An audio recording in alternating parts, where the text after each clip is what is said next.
আম্মা জান খাদিজাতুল কুবরা রাদিয়াল্লাহু তাআলা আনহার ইন্তেকালের সময় নবী যেমন কান্দেন, ফাতেমাও কান্দেন। ফাতেমা চুঠো নবী যখন বারবার শুধু একই চিন্তা করে কাঁদতেছিলেন, চোখের পানি জড়া। আমার খাদিজা যতদিন ছিল বেদিন বেঈমানরা আমার দিকে চোখ তুলে তাকাইতো না। খাদিজা আমাকে সান্ত্বনা দিত। কখনো যদি আক্রান্ত হয়েছি, খাদিজার সান্ত্বনা পেয়ে আমি শান্ত হতাম। আজ আমাকে কে সান্ত্বনা দিবে? আজ আমাকে কে সান্ত্বনা দিবে গো? তখনই ফাতেমা আমার নবীর মায়ার নবীর চোখের পানি মুইসা সান্ত্বনা দিয়ে বলতেন, বাবা গো, ও বাবা, ফাতেমা যতদিন আছে তোমাকে কোনো দিন কোনো অভাব বসতে দেব না। এজন্যই তায়েফের ময়দান থেকে রাসূল যখন রক্তাক্ত হয়ে মক্কায় ফিরেন, মায়ার নবী দয়ার নবীকে ওই ঘরের এই খাতুনে জান্নাত দরজা বন্ধ করে আল্লাহর সাথে বাতচিত শুরু করে দিলেন। আল্লাহ, তুমি কি পারো নাই গো আমার আব্বার জন্য ইব্রাহিমের মতো আগুনকে যেমন ফুলের বাগান বানাইছো, মূসার জন্য যেমন নীল দরিয়ার পানিকে তুমি রাস্তা বানায় দিছো, তুমি কি আমার আব্বার জন্য পারো নাই গো?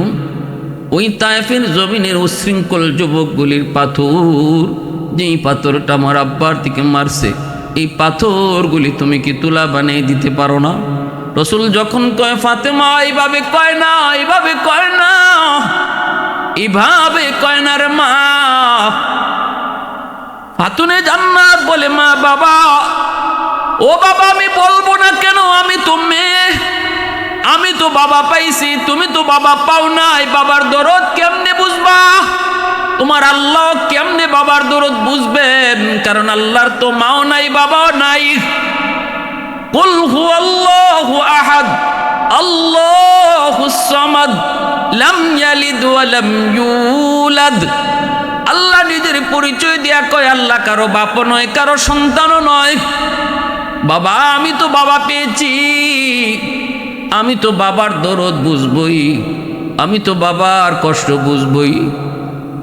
তখনই আমার নবী মায়ের নবীকে কোলে নিয়ে যখন তিনি এইভাবে সেবা করতেছেন, সেবা করতেছেন, সেবা করতেছেন, নবীজি আরাম পেয়ে নবীজির চোখ লেগে গেল। আল্লাহর নবী ঘুমিয়ে পড়লেন।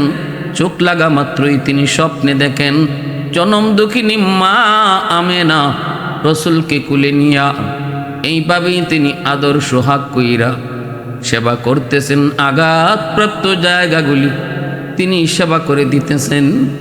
আল্লাহ নবী স্বপ্নে মাকে পেয়ে হাত চাপ দিয়ে ধইরা বলতেছেন, মা গো, আর যেতে দিব না গো, আর তোমাকে যেতে দিব না।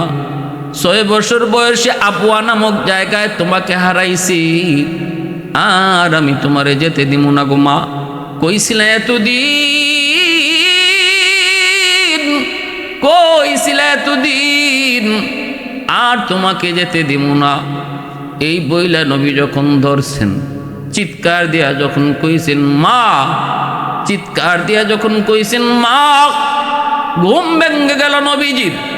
নবীজি ঘুম ভেঙে তাকায় দেখেন কলিজার টুকরা মেয়ে ফাতেমা, চোখ থেকে দর দর করে পানি পড়ে, কান্দেন। নবী জিজ্ঞেস করেন, ফাতেমা তুমি কান্দো কেন গো? ফাতেমা তখন বলতেছে, বাবা গো, তুমি স্বপ্নে কি দেখছো জানি না, কিন্তু মা কয়া চিৎকার দিয়া আমার হাতটা এইভাবে ধরছো, এই যে দেখো বাবা, এখনো আমার হাতটা তুমি ধরে রাখছো। রসুল কয়, মা আয় বুকে আয়, আয় বুকে আয়।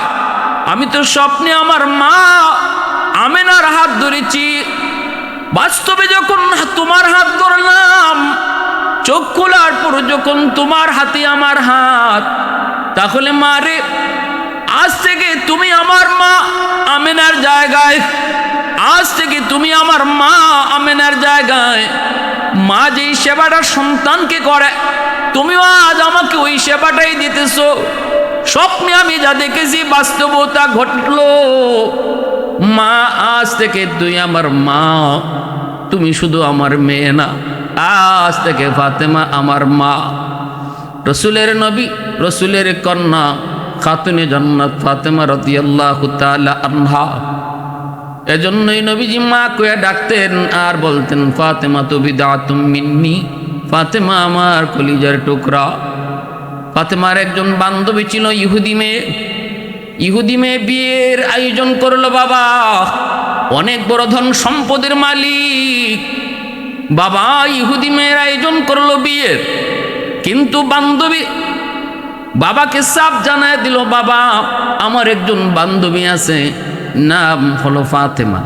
ফাতেমা যদি আমার বিয়েতে না আসে তাহলে আমি বিয়ে বসবো না, এই বিয়েতে আমি রাজি না।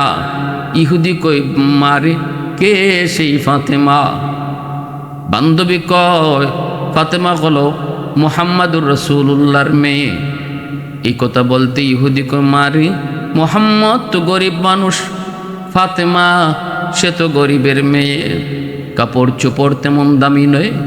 আমার আজকের অনুষ্ঠান হবে ভিআইপি ভিভিআইপি মানুষের জন্য, রাজা বাদশাদের ছেলেরা, রাজা বাদশারা আজকের আমার বিয়ের আয়োজনে এই অনুষ্ঠানে তারা হবে গেস্ট, তাদের শ্রেণীতে ফাতেমা যায় না।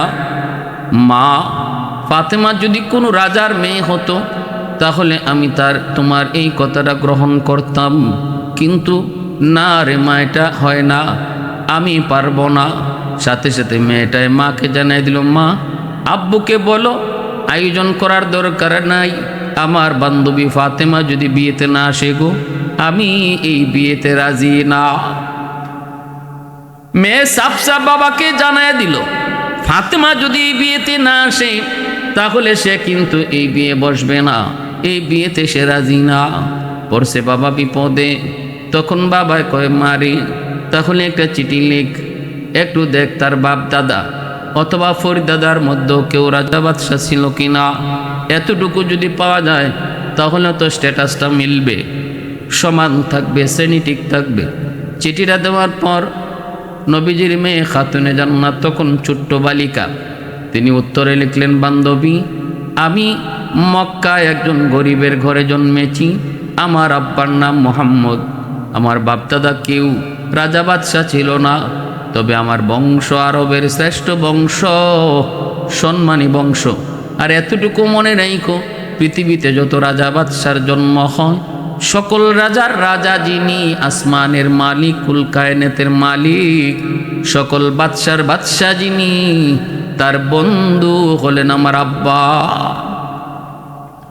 উলফত মে তেরি ওয়াইসি নে দান কো তোরা, বো বকর উমর নকশে কদম তেরা না ছোরা।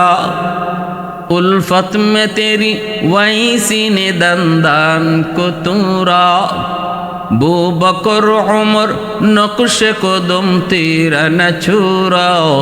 आयुशाक नबी वाकी असरार मदीना, सुल्तान का सुल्तान है सुल्तान मदीना, सरकार का सरकार है सरकार मदीना, गुलजार का गुलजार है गुलजार मदीना। अल्लाह ने मक्का ही में ये काबा बनाया, इस काबा का काबा तेरी मरकद को बनाया। अल्लाह ने मक्का ही में ये काबा बनाया, इस काबा का काबा तेरी मरकद को बनाया। ऐसा लम्हा जी चले जा राह मदीना, सुल्तान का सुल्तान है सुल्तान मदीना, सरकार का सरकार है सरकार मदीना, गुलजार का गुलजार है गुलजार मदीना। এইবার ইহুদি কয়, না তাহলে হবে না, মেয়ে সাফ সাফ জানায় দেয়, তাহলে আমিও বিয়ে বসবো না। পড়ল বিপদ। আল্লাহ নবী, রহমতের নবী, মায়ার নবীর কাছেও যখনই খবর চলে আসলো, সাথে সাথে জিব্রাইলে আমিন। ঘটনা তো আল্লাহ পাক সব দেখতেছেন, শুনতেছেন। আল্লাহ কয়, ফাতেমা গরিবের কাপড় পরে যাবে বিদায়। এই মানুষগুলা ইহুদি, ফাতেমাকে বিয়েতে নিতে রাজি হয় না, দাওয়াত দিতে রাজি হয় না। জিব্রাইল, তুমি জান্নাত থেকে ফাতেমার জন্য 2টা কাপড়ের সেট তার জন্য নিয়ে যাও। জিব্রাইল আমিন জান্নাত থেকে 2 সেট কাপড় নিয়ে আসলেন। আল্লাহর নবী, রহমতের নবী, মায়ার নবী, দয়ার নবী যখন ফাতেমাকে বললেন, ফাতেমা কাপড়গুলা খোলো, প্যাকেটটা খোলো, জিব্রাইল জান্নাত থেকে তোমার জন্য কাপড় নিয়ে এসেছে। খাতুনে জান্নাত ফাতেমা রাদিয়াল্লাহু তাআলা আনহা ওই দিকে ইহুদির মেয়ে জানায় দিছে, বাবা ফাতেমার গায়ে কি কাপড় থাকলো না থাকলো, কতটা দাম আর কতটা কম দাম, এটা দেখার বিষয় নয় বাবা। শুনো, ফাতেমা মক্কার সবচেয়ে সম্ভ্রান্ত বংশের মেয়ে, কুরাইশ বংশের মেয়ে। তার বাবা মুহাম্মদ, নবী মানতে তোমরা না পারো, ধর্মের ভিন্নতা থাকতে পারে, কিন্তু মুহাম্মদকে আলামিন উপাধি দিয়েছে ওই কাফের কুফফাররাই। তোমরাই মুহাম্মদকে আলামিন বলো, সম্মানী বলো, একজন সম্মানী ব্যক্তি। অতএব বাবা আমি জানাই দিলাম, দাওয়াত দেওয়াই লাগবে। ফাতেমা কি কাপড় পরে আসলো সেটা দেখার বিষয় নয়, ফাতেমা না আসলে আমি বিয়ে বসবো না। শেষ পর্যন্ত জান্নাতি পোশাক তিনি পাইলেন। এই জান্নাতি পোশাক পইরা যখন বান্ধবীর বিয়ের আসরে তিনি ঢুকলেন, সবগুলি মানুষের কান খাড়া হয়ে গেছে। দুনিয়ার কাপড়ের সাথে কোনো মিল নাই, দুনিয়ার কাপড় এত সুন্দর হয় না, জান্নাতি কাপড় এত সুন্দর, এত সুন্দর, এত দামি, এত অলংকার সজ্জিত। সবার চোখ খারাপ হয়ে গেছে, কান খারাপ হয়ে গেছে, চোখগুলা বড় বড় হয়ে গেছে। বান্ধবীর কাছে যা বসলেন, শুধু কাপড়ের সৌন্দর্য নয়, এই কাপড় থেকে এমন এক খুশবু বের হয়েছে, গোটা এলাকা খুশবুতে মোহিত হয়ে গেল।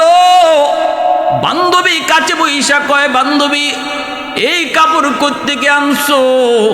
সবাই তোমার পোশাকের দিকে তাকায়, পোশাকের দিকে সবাই তাকায়, কোন মার্কেট থেকে পোশাক আনছো সবাই তো জানতে চায়। খাতুনে জান্নাত কই, বান্ধবী এটা দুনিয়ার কোনো মার্কেট নয়, এই পোশাকের সেলসম্যান হলেন জিব্রাইল, মালিক হলেন আল্লাহ, মার্কেটের নাম হলো জান্নাত। বান্ধবী কই, এই মার্কেটে কেমনে যেতে হয়?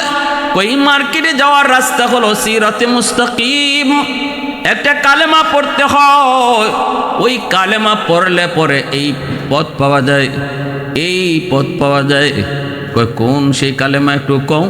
সবাই তো কাপ্পা কাপড় দিকে, পোশাক দিকে পাগল, কও সেই মার্কেটে যাওয়ার রাস্তা কোনটা? কই মার্কেটে যাওয়ার রাস্তা হলো লা ইলাহা ইল্লাল্লাহু মুহাম্মাদুর রাসূলুল্লাহ আলাইহি ওয়াসাল্লাম। অধিকাংশ মানুষ এই কথা শুই না কালেমা পড়ে, ওই কথা শুই না সবাই অবাক হয়ে গেল, সবাই অবাক হয়ে গেল। আর বাবার বলে দেওয়া সেই কালেমা মেয়ের মুখ থেকে শুই না কালেমা পড়ে সবাই মুসলমান হলো। উপস্থিত মজলিসে অনেকেই কালেমা পড়ে মুসলমান হলো। ভাইয়েরা, বন্ধুরা, রসুলের কলিজার টুকরা মেয়ে খাতুনে জান্নাত, জান্নাতের সকল মহিলাদের সরদারিনী, রসুল যাকে মা কয়ে ডাকতেন, রসুল যার ব্যাপারে বলছেন ফাতেমাতু বিদআতু মিন্নি, জান্নাতের সকল মহিলাদের সরদারিনী, যিনি পৃথিবীর 4 জন সুন্দরী নারীদের মধ্যে একজন, 4 জনের একজন হলেন হযরত ইব্রাহিম আলাইহিস সালামের প্রথম বিবি সারা আলাইহিস সালাম।